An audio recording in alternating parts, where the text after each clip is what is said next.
সাধারণ শিক্ষার্থীদের রক্তের উপর দিয়ে ভারতে পাড়ি জমিয়েছেন শেখ হাসিনা। এবার গত হাসিনার শাসন আমলের শেষ ৫ বছরের হত্যাকাণ্ডের চাঞ্চল্যকর তথ্য সামনে এসেছে। বিস্তারিত মোহাম্মদ সোহাগ বিশ্বাসের রিপোর্টে। ১৫.৫ বছরের বেশি সময় ধরে রাষ্ট্র ক্ষমতায় ছিলেন শেখ হাসিনা। এই সময়ে কথা বলার অধিকারও বন্ধ করে রেখেছিলেন তিনি। বিরোধী মত দমনে তৈরি করা হয়েছিল আয়নাঘর, যেখানে বিভিন্ন ব্যক্তিদের ধরে এনে হত্যার মতো ঘটনাও ঘটানো হয়েছে। গত ৫ আগস্ট শেখ হাসিনা শাসনের অবসান ঘটেছে। এরপরই বেরিয়ে আসছে একের পর এক থলের বিড়াল। শেখ হাসিনার শেষ ৫ বছরে কী পরিমাণ হত্যাযজ্ঞ চালানো হয়েছে তার একটি চিত্র প্রকাশ্যে এসেছে। সাবেক প্রধানমন্ত্রী শেখ হাসিনার শাসন আমলের শেষ ৫ বছরে ১৬,০০০-এরও বেশি হত্যাকাণ্ড ঘটেছে। গড় হিসাবে প্রতিদিন ৯ জনেরও বেশি মানুষ হত্যার শিকার হয়েছে। এই সময়ে অপহরণের ঘটনাও ঘটেছে প্রায় ২৫০০। কাঠ ও পিভিসি ম্যাটেরিয়ালের সংমিশ্রণে তৈরি আধুনিক আরএফএল উডিডোর, কাঠের চেয়েও কঠোর।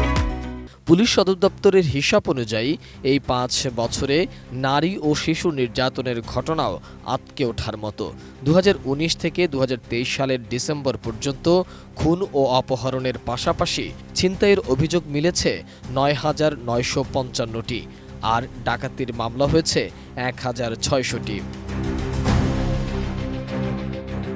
প্রতিবেদনের বিষয়ে পুলিশের সাবেক মহাপরিদর্শক নুরুল হুদা বলেছেন, মাত্রাতিরিক্ত শক্তির ব্যবহার দেখা গেছে বিগত সরকারের সময়। এর সঙ্গে নীতির কোনো সম্পর্ক নেই।